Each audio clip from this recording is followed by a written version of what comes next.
Vamos lá então. Abra a tua Bíblia, por favor, no livro de Salmo 84. Salmo 84. Salmo 84, verso 5. Quem achou, diga amém.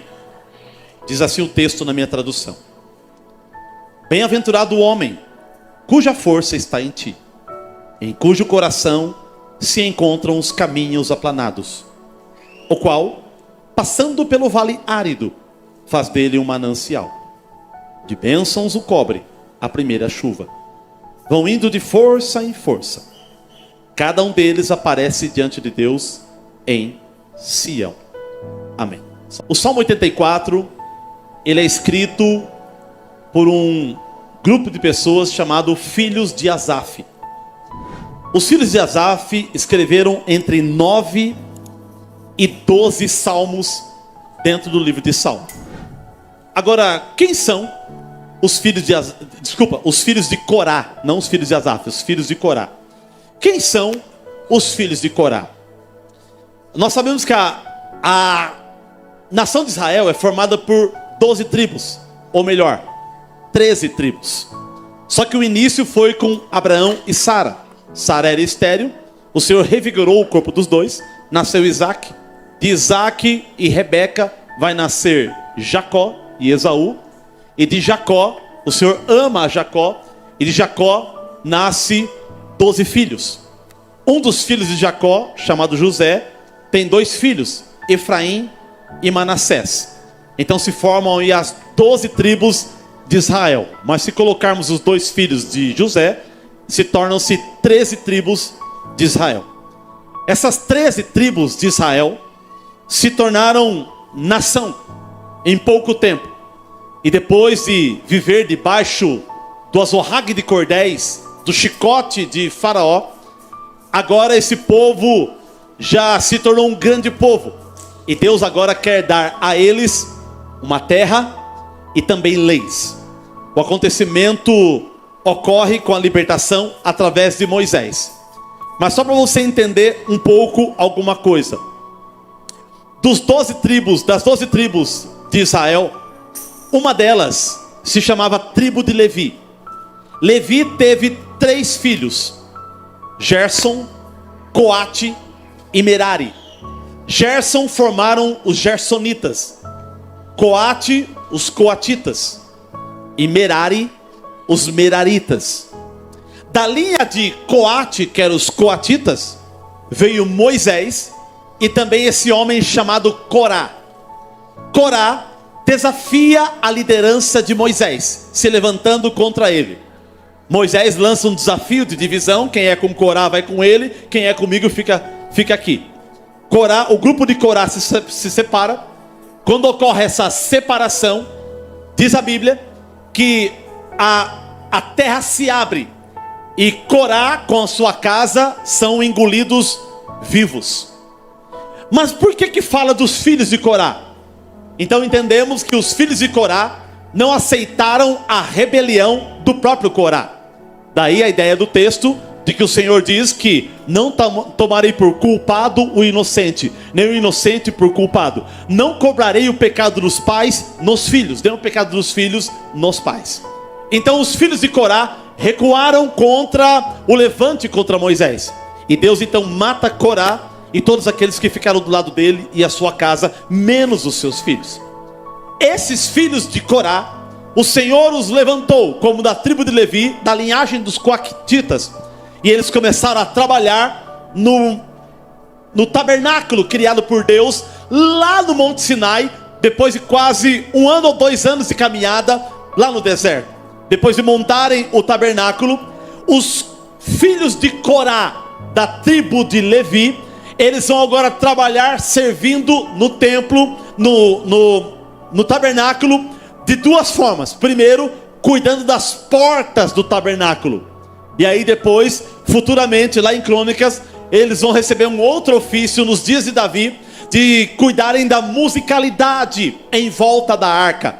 E também Salomão, depois que assume o trono, Salomão vai ratificar os filhos de Corá, para que fossem os músicos que cantassem em volta da arca. Então os filhos de Corá têm 2 funções: cuidarem das portas do templo e também cuidarem da musicalidade dentro do templo. Só para você ter uma ideia, o tabernáculo era uma grande tenda de tecido, com outros artifícios, formado por vários tipos de pele, que depois num outro momento a gente pode estudar sobre isso. Um formato dado pelo próprio Deus. E conforme o tabernáculo era estabelecido dentro do deserto, ali as tribos caminhavam organizadamente pelo deserto. Só que essas 12 tribos que viviam em volta do tabernáculo, eles não ficavam bagunçadamente espalhadas de qualquer jeito. Deus havia estabelecido quais eram as tribos do norte, as tribos do sul, as tribos do leste e as tribos do oeste.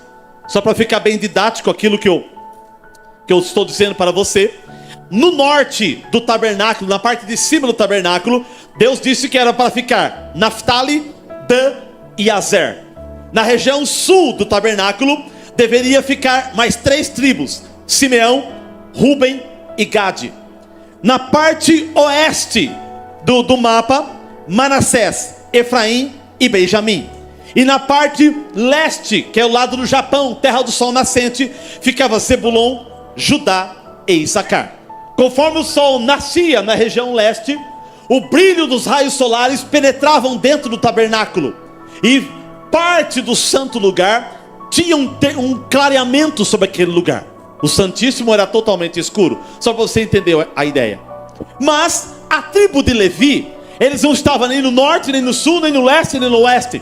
Eles ficavam em volta do tabernáculo, mais perto, porque eles eram responsáveis por cuidar do montar e do desmontar do tabernáculo. Então, dos filhos de Levi, lembra? Os Meraritas, os Gersonitas e os Coatitas. Na região norte ficava os Meraritas, na região sul os Coatitas, na região oeste os Gersonitas, e na frente, região leste, ficava Moisés, Arão e suas famílias. Então as 12 tribos cercavam o tabernáculo, e a tribo de número 13, que era a tribo de Levi, ficava mais encostado no tabernáculo, um pouco dentro, por causa dos ofícios, e o resto por fora, como se estivesse protegendo o tabernáculo. E assim eles caminhavam como se fosse uma gigantesca cruz andando pelo deserto, até chegar na terra de Canaã. E o tempo vai passando, esse é o formato. Agora, nos dias de Davi, não precisa mais do tabernáculo. Davi arranca a arca do meio dos filisteus, leva para dentro de Jerusalém e cria-se uma tenda. E agora os filhos de Corá vão tocar músicas em volta da tenda, a qual Asaf é um deles, e eles estão ali adorando e cuidar das portas da tenda. Depois do tempo de Salomão, quando constrói o templo mais rochoso, mais firme, mais fixo e organiza melhor, eles vão ser ratificados para continuar cuidando das portas e também da musicalidade, também nos dias de Salomão. Então, ali cantando e musicalizando, olhando para a arca, o Espírito Santo inspirava eles. É como se eles fossem videntes, é como se eles fossem enxergadores espirituais. Na verdade eram também profetas, que conforme eles cantavam olhando para a arca, saltavam em revelação no coração deles a representação do que Deus é e daquilo que Deus faz. Agora entramos no capítulo 84, no número 84 dos Salmos, e nós vemos que Deus colocou uma inspiração nos filhos de Corá para que escrevessem o Salmo 84. Quando eu estudei um pouquinho a linha de pensamentos de John MacArthur, ele dividiu o Salmo 84 em 3 partes. Esses 12 versículos, do versículo 1 ao versículo 4, é a expectativa de adorar a Deus. Do versículo 5 ao versículo 7 que eu li, é a peregrinação para adorar a Deus. E do versículo 8 ao versículo 12 é a alegria de adorar a Deus. Do 1 ao 4 é a expectativa. Do 5 ao 7 é a peregrinação para ir adorar. E do 8 ao 12 é a alegria de se adorar. A perícope bíblica que eu li, 5, 6 e 7, está relacionado sobre a peregrinação de se adorar. Ou seja, qual era o caminho que toda a nação de Israel tinha que fazer para entregar a Deus o verdadeiro louvor, a verdadeira adoração. Você sabe, eu falei na ministração passada, e os leitores da Bíblia sabem, que Deus havia estabelecido para Moisés pelo menos 7 festas. E essas 7 festas, toda a nação israelita paravam suas atividades agropecuárias para concentrar a sua adoração e as festas que existiam em Jerusalém.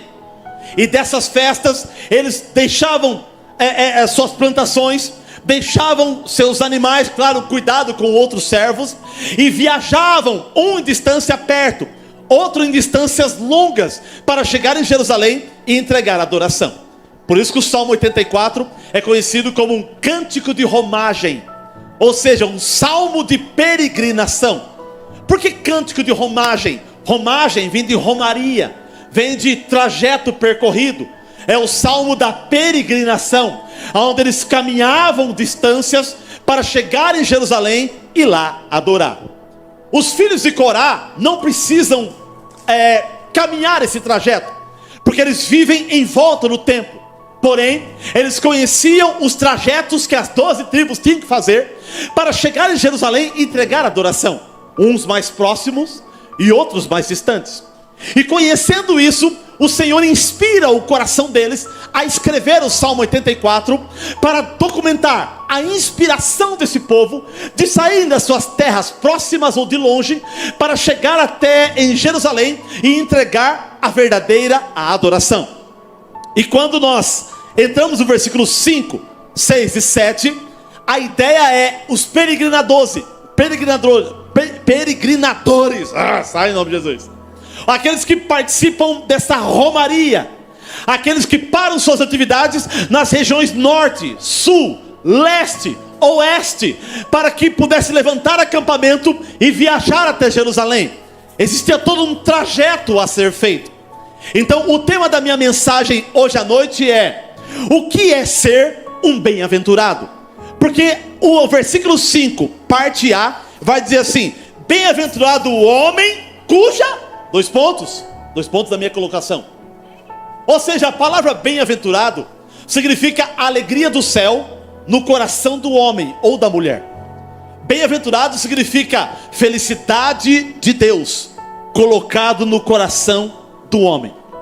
Então o tema da minha mensagem hoje é: o que é ser um bem-aventurado? O que é ser alguém que tem a alegria do céu dentro dele? O que o texto bíblico nos diz a respeito de uma pessoa que verdadeiramente tem a alegria do céu dentro dela? Então é o tema da minha mensagem hoje à noite: o que é ser uma pessoa que tem a felicidade do céu dentro do coração dela? O que é ser uma pessoa bem-aventurada? O que é ser uma pessoa que vive aqui embaixo com a alegria de lá em cima? E aí eu quero pelo menos separar 6 tópicos e tentar trabalhar isso num contexto bem bíblico, para que clareie o teu entendimento bíblico e que isso possa ser relevante na sua vida. O que é ser uma pessoa bem-aventurada? O que é ser uma pessoa que a alegria do céu está no coração dela?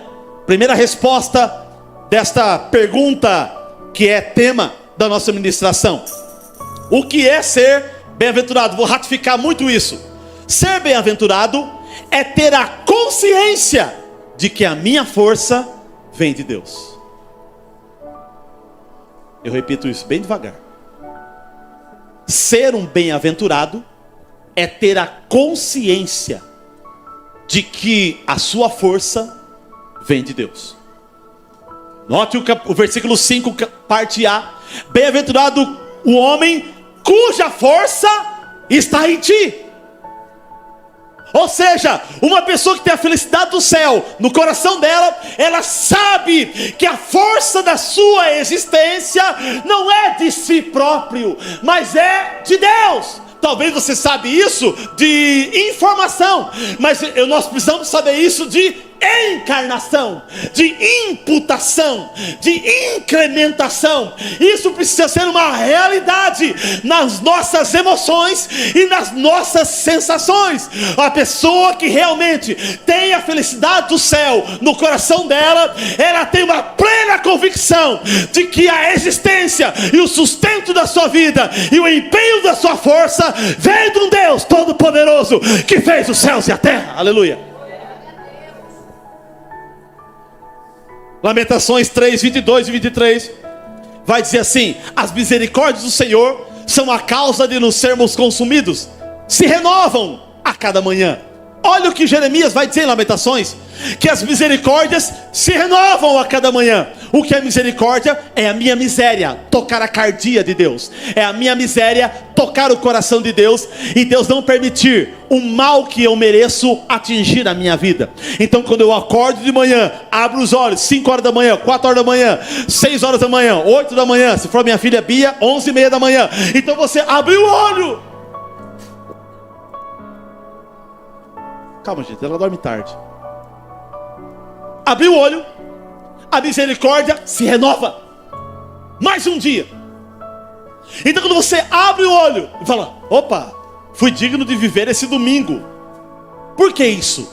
Você precisa entender que você acordou hoje por causa de mais uma manifestação da misericórdia de Deus sobre a tua vida. Então eu existo hoje por causa da misericórdia de Deus na minha vida. Salmo 150, verso 6 diz: todo ser que respira, louve ao Senhor. Louvai ao Senhor. Quem respira tem a obrigação de louvar a Deus, de exaltar a Deus pelos seus feitos, porque até o ar que você está respirando agora, nesse exato momento, esse oxigênio não vem de você mesmo, não é você que cria ele, mas é Deus que cria e te dá, para que você viva para a glória dele, para o louvor dele, para a exaltação dele, para a glorificação do seu nome. O que é ser um bem-aventurado? Ser um bem-aventurado é ter a certeza em seu coração de que a minha força vem dele, a minha alegria vem dele, o que eu estou fazendo aqui agora vem dele. Aleluia, aleluia.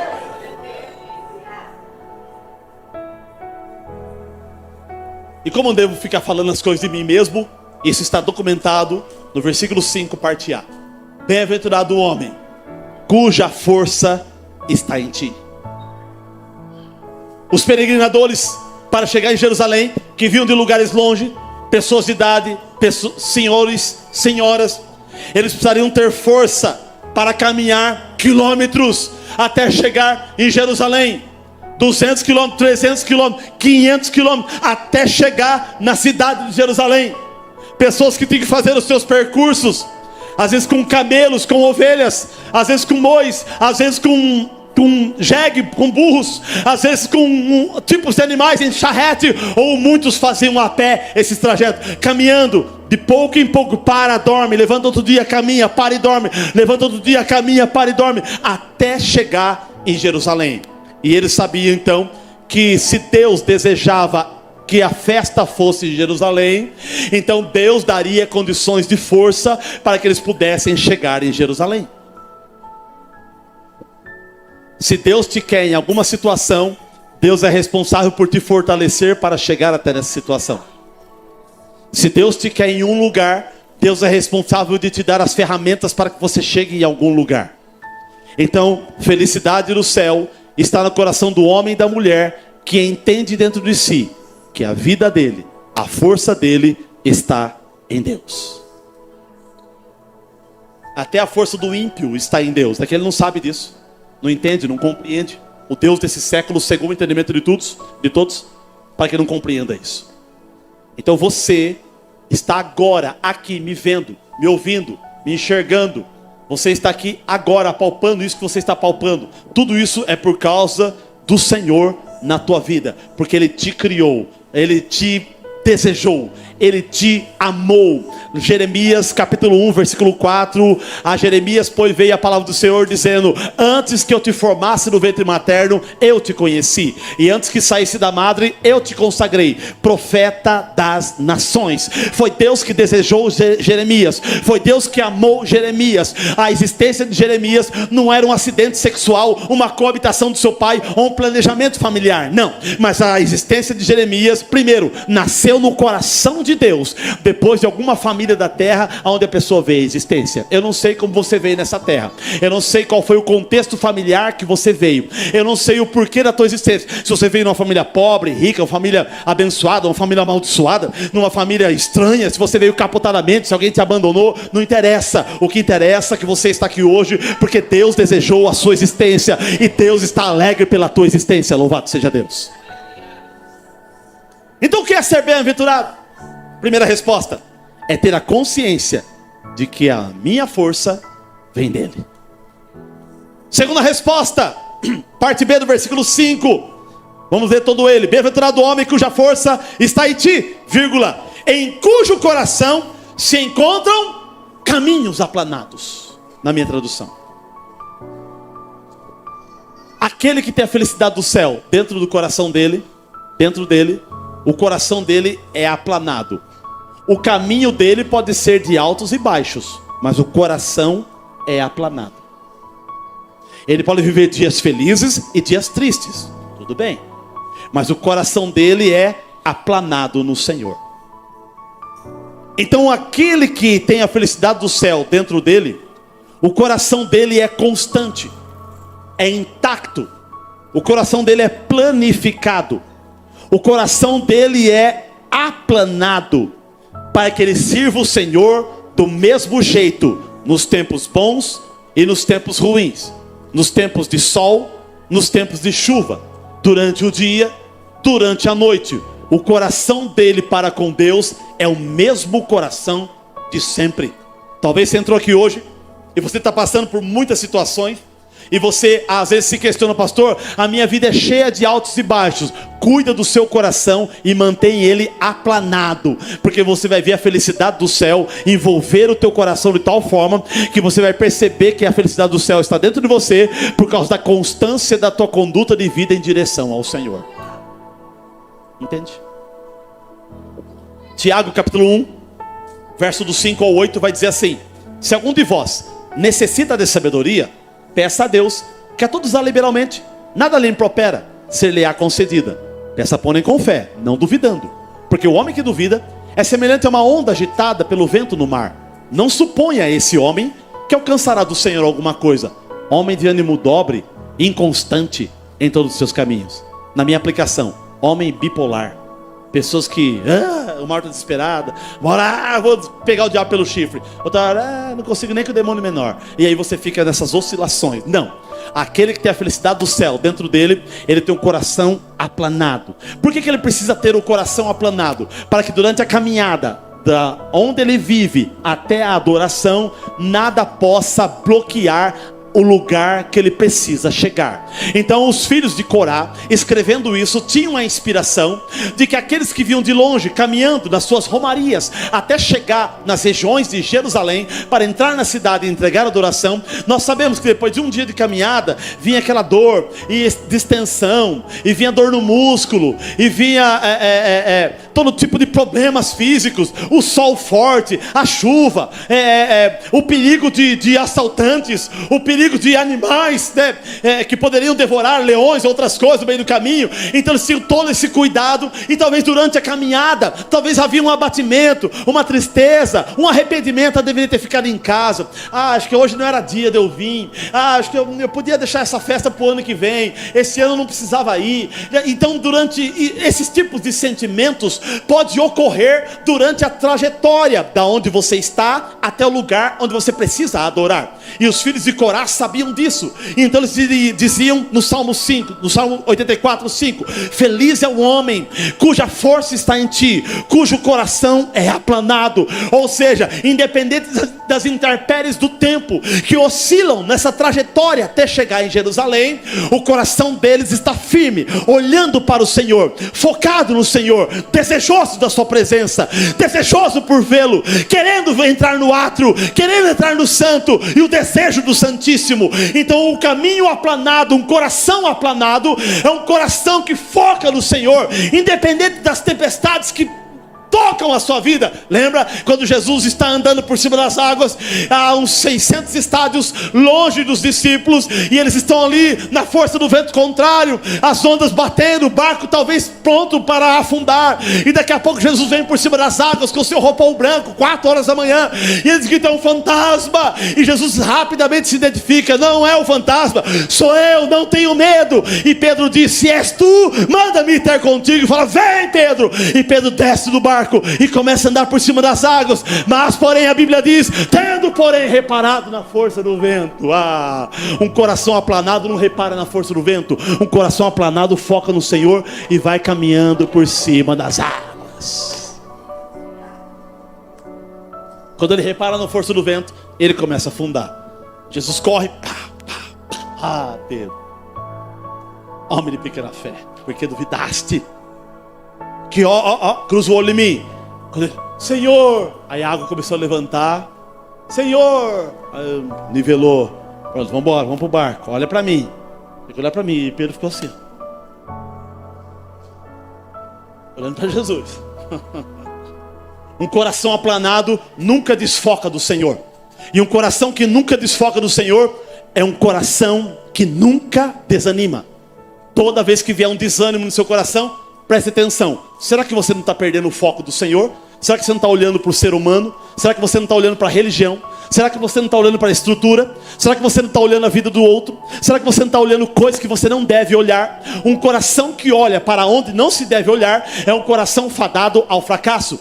1 Timóteo 1,18, Paulo diz para Timóteo: esse é o dever que te encarrego, ó filho Timóteo, segundo as profecias que antecipadamente foste objeto. Combate firmado nelas o bom combate, mantendo fé e boa consciência, porque alguns, tendo abandonado a boa consciência, vieram a naufragar na fé. Coração também é chamado de consciência. Quando a Bíblia diz que contamina a consciência, é a mesma coisa que contaminar o coração. Quando o coração é contaminado, o coração deixa de ser aplanado e ele se torna oscilante. E um coração oscilante tem tudo para dar errado, tem tudo para ser fracassado, tem tudo para se dar mal, tem tudo para não concluir o trajeto do projeto que Deus tem para a sua vida. Aplane o seu coração, foque nele e toca a vida. Salmo 91 vai dizer o quê? 1000 cairão ao meu lado, 10.000 à minha direita. Gente, se você vê 1000 caindo para o lado, você já cai sozinho sem ninguém empurrar. Nossa, 1000 está caindo, vou cair também. 10.000, agora que acabou mesmo. Não, tá 1000 aqui. Eu não sei se ele contou.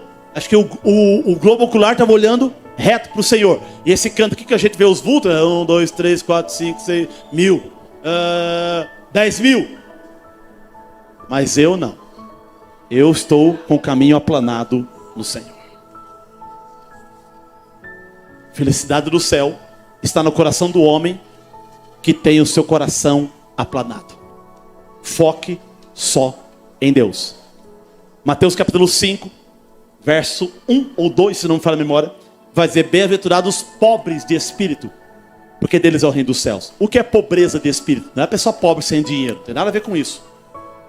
Pobre de espírito é a pessoa que o espírito dela confia só em Deus. Uma pessoa rica de espírito: eu confio em Deus, confio no dinheiro, confio no meu irmão, confio no colega, confio no amigo, confio na igreja, confio no povo, confio no político, confio... Pronto, essa pessoa rica de espírito. O pobre de espírito, ele elimina todas as possibilidades e foca 100% sua confiança em Deus. Ele é pobre porque ele pobre de espírito, porque ele somente define a sua fé numa coisa só: no Deus que fez os céus e a terra. É o pilar principal da sua vida. Isso é pobreza de espírito. Então, primeira resposta: o que é ser bem-aventurado? Primeiro, ter a consciência de que tua força vem de Deus. Segundo, ter um coração aplanado. Terceira resposta, versículo 6, vai dizer assim: a qual, passando pelo vale árido, faz dele um manancial. Em algumas traduções vai estar vale de Baca, em outras traduções vai estar vale de lágrimas. O que é o vale árido? Ou que é o vale de lágrimas? Ou que é o vale de Baca?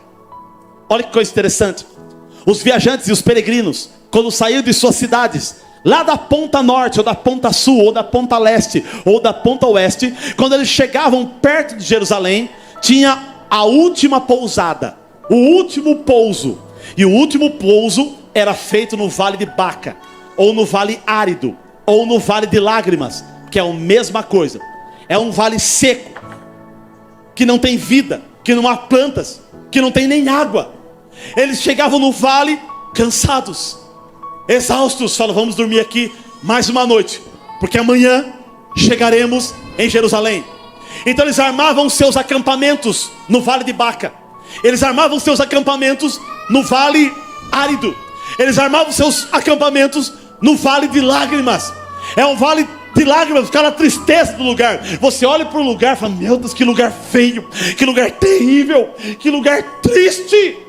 Mas conforme um montava uma tenda, chegava outro, montava outra tenda, chegava outro, montava outra tenda, aí chegava outro, montava toda a tenda. Daqui a pouco o vale de Baca, o vale de lágrimas, o vale árido era tomado por peregrinos. E aquele lugar, então, antes de chegar em Jerusalém, era o último pouso. E os peregrinos que paravam no vale de Baca, eles conversavam entre eles, cansados, exaustos, com sede e com fome, e começavam a fazer seus alimentos, e começavam a fazer suas fogueiras. E ali sentavam em volta das fogueiras, eles cantavam, eles se alegravam, eles se conversavam entre eles, eles se edificavam na expectativa de entrar em Jerusalém. Então dentro do vale de Baca, dentro do vale de lágrimas, dentro do vale árido, o que eles faziam? Em vez do vale árido, ou vale de Baca, ou vale de lágrimas contagiar o coração deles, era eles que contagiavam o vale de Baca.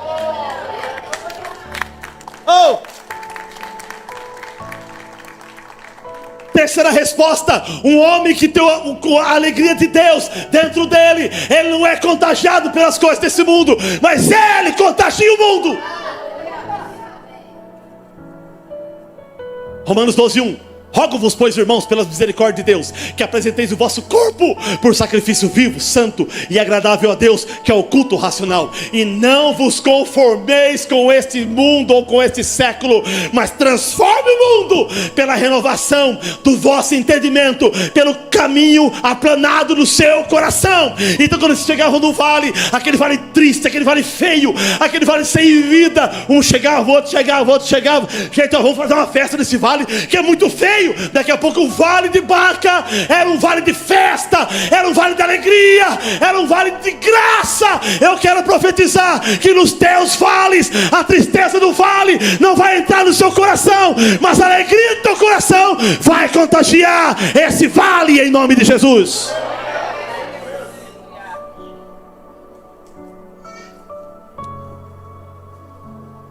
Romanos 12:21: vença o mal com o bem. Filipenses 4:4: alegrai-vos. Outra vez digo, alegrai-vos. O que Paulo está dizendo? Quando Paulo escreveu o livro de Filipenses, ele estava preso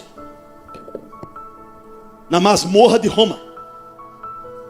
Quando ele está preso na masmorra, debaixo da autoridade de César, ali ele tinha tudo para ser triste, abatido. Mas foi num lugar de tristeza que ele escreveu a epístola da alegria. Você sabia que Filipenses é a carta da alegria? E ele vai dizer 2 vezes: alegrai-vos. Outra vez vos digo, alegrai-vos. Por que Paulo fala 2 vezes para alegrar?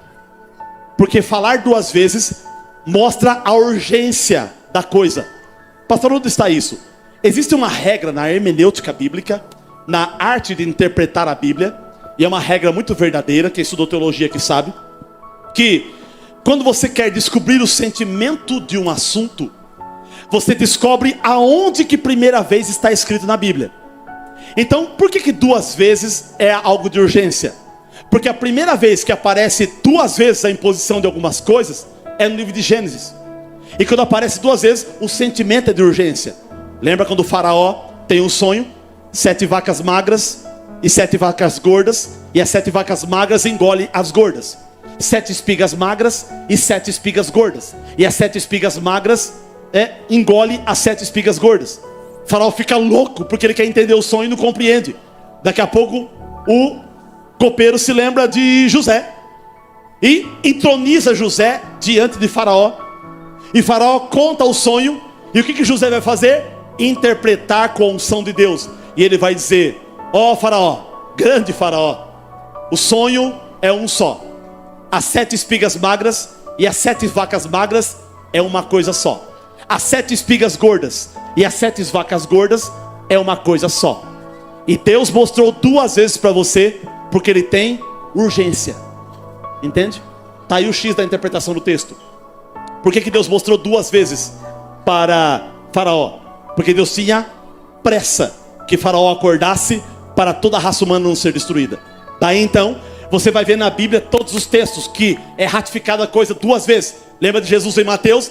Em verdade vos digo. Ou seja, ele está dizendo isso porque ele quer que você rapidamente obedeça. Em verdade, ou seja, rápido obedeça.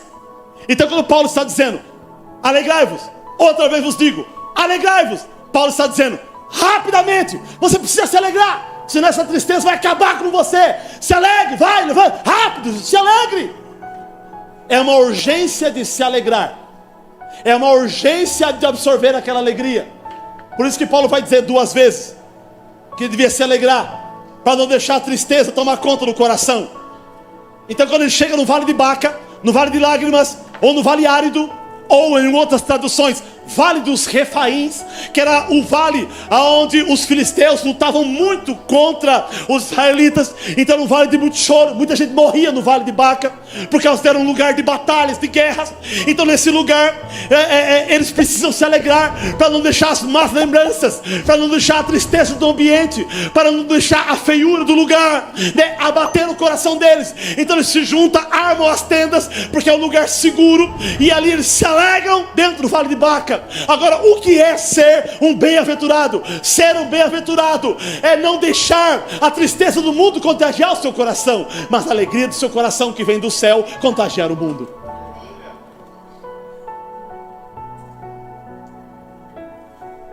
O que te aflige? Filipenses 4, 6 e 7. Não andeis ansiosos ou inquietos por coisa alguma. Antes, faça suas petições ou inquietações ou ansiedades conhecidas para Deus, através de 3 coisas: oração, que é dialogar com Deus; súplica, que é e termina com ações de graça. Obrigado, Senhor, porque ouviste a oração. E aí a paz de Deus, que excede a capacidade de entendimento, guardará o seu coração e a sua mente dentro de Jesus Cristo. Então você não pode permitir a tristeza invadir a tua alma. Interessante, né? Você acredita no negativo que o mundo planta sobre você, e você tem dificuldade de acreditar no que Deus fala com você. O mundo é mais verdadeiro no seu coração do que o próprio Deus. Tem pessoas que vivem a tristeza de algo que o mundo plantou nela. Pode 20 pessoas falar bem de você. Se uma falar mal, você absorve o mal daquela uma, e você esquece das 20 que te elogiou. Ou era só eu que passava por isso? No Facebook lá você posta algumas coisas, daqui a pouco todo mundo amém, glória a Deus, aleluia, bênção, pronto, 100 comentários maravilhosos. Mas você tem um filho do gadareno, filisteu, que posta lá outra coisa, que é contra o que você pensou. E aquilo parece uma pedrinha no sapato que...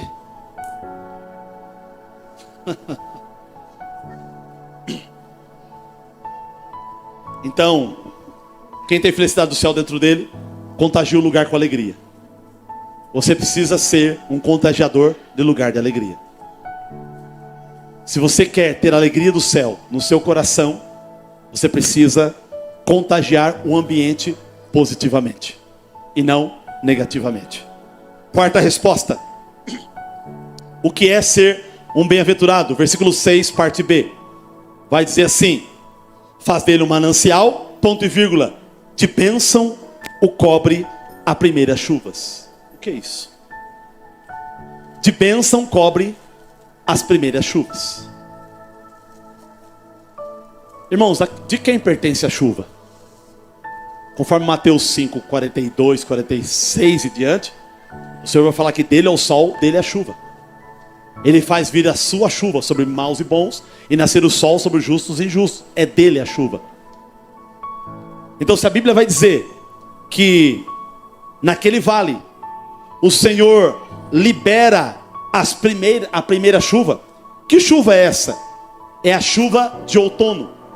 Essa chuva do vale de Baca, que acontece no período da festa, principalmente do tabernáculo, que é essa festa, é o tipo de chuva habitual. É a chuva que favorece a colheita de pelo menos 3 tipos de alimento: uva, figos e tâmara. Então, conforme chove no vale de Baca, as cisternas e os buracos que existem em Baca é tomado por águas. E viajantes que passam por Baca extraem daquelas cisternas água para os seus animais, águas para si próprio. E também essa chuva molha as uvas, as tâmaras e os figos, e permite uma colheita mais sensível, mais bonita, uma força melhor dos frutos. Já reparou que quando você carpe um terreno, limpou, pronto, tá lá só aquele mato amarelo, alguma coisa assim, ou os brotinhos. Choveu, parece que no outro dia já nasceu o broto mais forte. A chuva revigora a natureza. A chuva impulsiona, potencializa. Então as chuvas nesse vale de bênção, que está documentado no versículo 6, de bênção cobre a primeira chuva. É o tipo de chuva habitual, que facilita a colheita. Agora, quem envia a chuva? O próprio Deus. Então, conforme esse povo vai caminhando para Jerusalém, Deus vai cooperando com eles, liberando chuva, dando uma colheita, prosperando, cuidando, protegendo, cercando, alinhando, arestando, afinando, porque Deus trabalha em sociedade com cada um de nós. Pastor, sociedade? Sim. Gênesis capítulo 2, versículo 5, quando Deus cria todas as coisas, o texto bíblico vai dizer que não havia ninguém para lavrar Deus não havia mandado chuva sobre a terra, porque não havia homem para lavrar o solo. Então subia da terra um vapor que umedecia a natureza e mantinha as árvores aguadas, e todo tipo de vegetação mantinha-se verde, porque nos dias não existia chuva. Alguns historiadores teólogos arriscam dizer que chuva só passou a existir dos dias de Noé para cá. De Noé para trás não tinha chuva. Então, como não tinha chuva, o vapor levantava e umedecia. E Deus não havia mandado chuva porque não tinha pessoas suficientes para pegar a enxada, para preparar a terra, para plantar semente. Deus queria enviar chuva quando houvesse homem para plantar. Planta que eu mando chuva e vocês plantam. Era a sociedade de Deus. Então os filhos de Corá, quando estão escrevendo o Salmo 84, eles estão imaginando os viajantes parando em Baca, e em Baca, no lugar seco e árido, eles têm a revelação de que no cansaço que eles estão sentindo, na exaustão de uma viagem longa, Deus manda aquela chuva, preparando as terras deles, preparando a colheita deles, para que a uva, a tâmara e o figo pudesse ser um alimento forte, para eles se alimentar e negociar em suas quitandas, ou na subsistência que existia na época. Deus coopera com a pessoa. Então a resposta é: o que é ser um bem-aventurado? Ser bem-aventurado é ser sustentado por Deus durante a caminhada até a presença dele. Enquanto nós não chegamos na Nova Jerusalém, o Senhor vai cuidando de nós, com chuva, fazendo chover uma porta de emprego, chover uma amizade aqui, chover uma cura ali, chover um milagre ali, chover uma conquista aqui, chover uma faculdade ali, chover um namoro ali, chover um casamento ali, chover um filho ali. E Deus vai periodicamente mandando chuva sobre a sua vida, para sustentar você até a entrada nos portões celestiais, na presença máxima de Deus. O que é ser um bem-aventurado? É ser sustentado durante a caminhada. Deus tem te sustentado durante a caminhada. Todos vocês aqui têm motivo de desviar de sobra. Alguns aqui têm motivo de nem entrar mais nessa igreja por coisa que aconteceu. E você está aqui teimando em servir ao Senhor. Porque o Senhor tem mandado chuva sobre você. E essa chuva tem sustentado a sua vida. Estamos diante aqui de 150, 200 pessoas cheias de defeitos, falhas e erros. É um pisando na bola com o outro todo dia. E se a gente dar um pouco mais junto, vai sair cada faísca que só Jesus dá causa. Então a igreja tem que ser maior, para dar mais distância dos irmãos. Quem tem porco espinho junto com o porco espinho, os ouriços aí, né? O gato com o rato, com a galinha com a cobra, com o pintinho, com a águia, o falcão, a pomba. E aí vai. É a arca de Noé aqui, tem que ter 3 pavimentos. Animal pesado, vai lá para baixo. Animal médio, fica no patamar do meio. As aves e os animais mais leves, fica aqui na parte de cima. Para quê? Para não sair pau. E eu vou distribuindo a ração e limpando aí os detritos de vocês aí. Por isso que tem a janela, a arca. E joga o capá para lá. E destrói a ração de manhã. E de tarde joga o capá os que eles defecavam. E assim é mantendo a higiene dentro da arca. Até enroscar no Monte Ararat. Abrir as portas e encerrar a chuva. E eles começaram um novo ciclo, um novo tempo na terra de proliferação. Vamos terminar. Então o que é ser bem-aventurado? É ser sustentado durante a caminhada, durante a trajetória. 2 Timóteo 4, 7 ao 8, Paulo vai dizer assim: eu combati o bom combate, completei a carreira e guardei a fé. Já a coroa da justiça me está guardada, a qual o Senhor prometeu àqueles que o amam. Como eu amo Ele, então tem uma coroa para mim preparada. É o que Paulo está dizendo. Paulo entendeu que Deus sustentou ele no começo do ministério, no meio do ministério, no fim do ministério. O texto vai dizer também em Josué 1:5: eis que estarei convosco todos os dias da tua vida, não te deixarei, nem te desampararei. Sempre haverá chuva de Deus na tua vida, independente dos momentos que você está passando. Momentos bons, ruins, momentos fáceis, momentos difíceis, sempre haverá uma nuvem derramando chuva sobre a tua vida para sustentar você até a entrada no portão celestial, onde você não precisará mais fazer força nenhuma. É só ir para a galera e ir para Jesus, e aí a coisa acontece. Último tópico. O que é ser bem-aventurado? Versículo 7, parte B. O parte A diz assim: parte A. Vão indo de força em força. Cada um deles aparece diante de Deus em Sião. O quê? Eles vão indo de força em força. Você vê como Deus vai: eu libero um pouco de força. Ai, cansei, para um pouco. Força. Ele levanta, caminha mais um pouco. Cansei. Renova a força, vai, caminha mais um pouco. E assim sucessivamente. Livro de Daniel, capítulo 10, me vem à mente agora. Daniel vai buscar a Deus 21 dias de oração, jejuando, o corpo enfraquecido. Quando Gabriel aparece para ele, diz a Bíblia que ele caiu como morto. Gabriel toca, fala com ele e o corpo dele é revigorado. Ele se levanta e continua o diálogo com o anjo Gabriel. Diálogo da libertação dos 70 anos de cativeiro que estava acontecendo lá no período babilônico. Quando Deus fala, eu me levanto. Quando Deus me toca, eu sou acendido. De força em força. Versículo 7 vai dizer: vão indo de força em força. De força em força. Pastor, eu não sei se eu vou chegar no céu. Vai sim. De força em força. Pastor, eu não sei se eu vou conseguir. Vai sim. De força em força. Pastor, eu não sei se eu vou aguentar. Vai sim. De força em força. Olhe para a pessoa que está ao teu lado e profetize isso para ela. Você vai chegar de força em força. De força em força. Pastor, alguém vai ficar para trás? Final do versículo 7 diz que não. Cada um deles diante de Deus em Sião. Versículo 7. Vão indo de força em força. Cada um deles aparece diante de Deus em Sião. Toda essa turma que está no Vale de Baca será renovado, restaurado, terão força. E quando o dia amanhecer, vão desmontar acampamento, organizar as suas charretes e trotar até chegar dentro das regiões de Jerusalém. E quando chegar em Jerusalém, vai ser uma alegria. Os viajantes estarão lá, um ambiente de festa, tudo enfeitado para celebrar o nome do Senhor, para exaltar o nome do Senhor, porque eles venceram a peregrinação para chegar até a presença máxima de Deus. Assim assim vai ser na vida de cada um de nós. Hoje dói, hoje estamos machucados, hoje passamos por doenças, enfermidades, dificuldades, situações, calúnias, outro tipo de coisa que acontece. Estamos vivendo nos vales de Bacas da vida, no último passo até a entrada na Jerusalém celestial. Mas quando o dia amanhecer e a gente começar a juntar as coisas para tocar embora daqui, nós vamos entrar na Jerusalém pelas portas e vamos adorar a Deus face a face, olhando totalmente para Ele. Louvado seja Deus. Quem é bem-aventurado?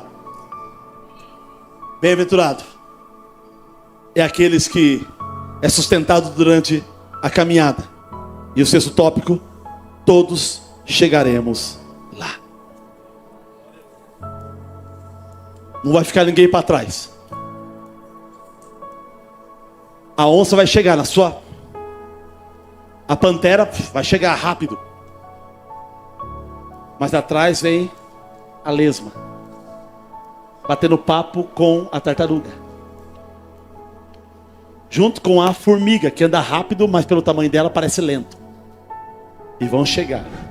E Deus vai ter a paciência de esperar um por um, até chegarmos lá.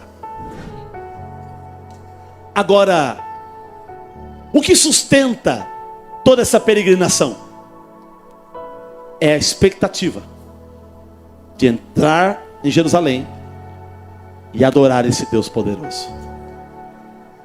Deus sabe que nós estamos peregrinando nessa terra. Deus sabe que nós estamos lutando dia após dia. E erra, peca, desliza, pede perdão, se levanta, sacode a poeira, continua mais um pouco. E Ele vai tendo paciência conosco.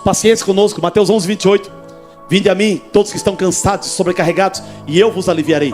Tomai sobre vós o meu jugo, e aprendei de mim, que sou manso e humilde de coração, e acharei descanso para as vossas almas. Tomai sobre vós o meu jugo, e aprendei de mim. Deus tem paciência com você. Deus não está com raiva de ninguém, porque Ele olha por nós sobre o olhar de Jesus. E qualquer erro, falha ou defeito, Ele vê através de Jesus, sobre o sangue dele, que foi aspergido por você, derramado por você, para o perdão dos seus pecados. Então hoje, como nos dias dos tempos bíblicos, o peregrino precisava ter a felicidade do céu dentro dele. A alegria do céu dentro dele era a esperança que fazia vencer todas as etapas desta vida, até entrar em Jerusalém. Para você vencer o que você está passando, você precisa da alegria do céu. Não adianta ir para a praia e ficar 10, para morar na praia. Às vezes não resolve esse problema. Ah, quero ir embora do país. Vai 10 vezes para onde você quiser. Não resolve seu problema. Pastor, eu preciso de muito dinheiro. Muito dinheiro? Sabe que o país mais melancólico do mundo é a Suíça e a Suécia? O Over esteve lá. O maior índice de suicídio é na Suíça e Suécia. Lá não existe pobreza. Jovem com 19 anos de idade já tem o seu primeiro milhão na conta. E do nada a negada pau, e corta. Por quê? Porque dinheiro não resolve o que você está precisando. O que você precisa está lá em cima. O que você precisa vem dele, do coração dele. Disse Jesus: sem mim nada podereis fazer. Você vai chegar, mas sou eu que vou te sustentar. Você vai entrar, porque sou eu que vou te conduzir. Você vai alcançar Jerusalém, porque eu vou te levar. Arai, decoma, nas, pligarracha, coma, na basura, arabacá.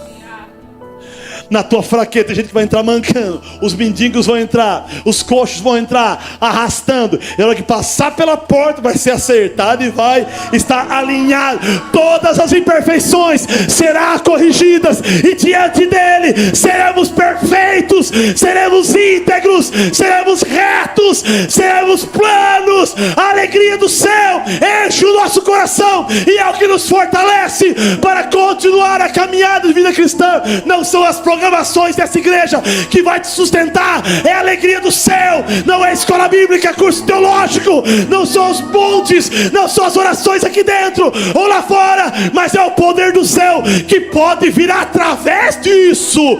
Mas é ali lá que vem a tua força e o teu poder. Eleva os olhos para os montes. De onde me virá o socorro? Vem dos montes? Não, o meu socorro vem do Senhor, que fez o céu e a terra. Ele não permitirá que os meus pés vacilem.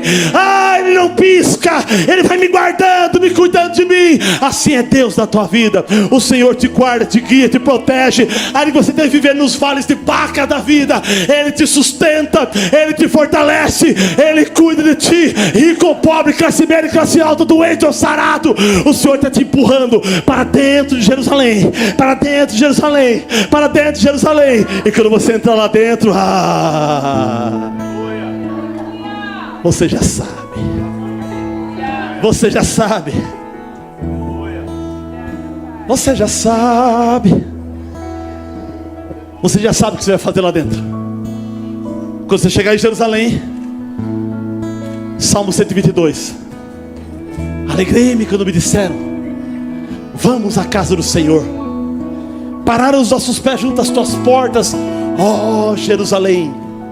Jerusalém, que é construída como cidade compacta, para onde sobem as tribos do Senhor, como convém a Israel, para renderem graças ao seu nome.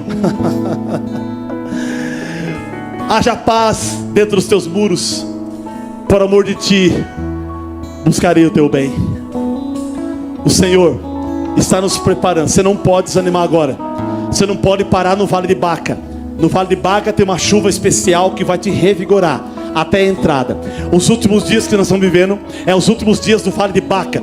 Dias difíceis, dias de distorções doutrinárias, dias de valores espirituais em baixa, dia que falam mal da nossa fé, metem o pau da nossa fé, falam mal de pastor, falam mal de crente, falam mal de quem usa a Bíblia, falam mal de quem prega a verdade, fala o que quiser, mas eu vou passar esse vale de Baca, e quando eu passar esse vale e entrar pelas portas, eu serei mais que vencedor em Cristo Jesus. Se coloque em pé. Não esqueça de curtir, se inscrever e ativar o sininho. Deus abençoe. Deus abençoe.